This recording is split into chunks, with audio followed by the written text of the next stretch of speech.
มาเล่นเกมนี่กันมารีวิวร้านเรากันนะคะทุกคน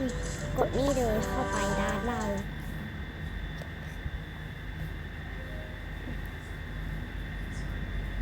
เรากดเนาะโอเคโอ้ยหิมะตกในร้านเราน่าจะ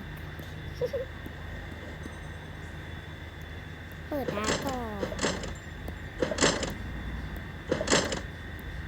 เดี๋ยวขอปิดหิมะก่อนหิมะเยอะมากเอาฝนตกแทนดีกว่าอะไรเนี่ยโคตรตลกแป๊บนึง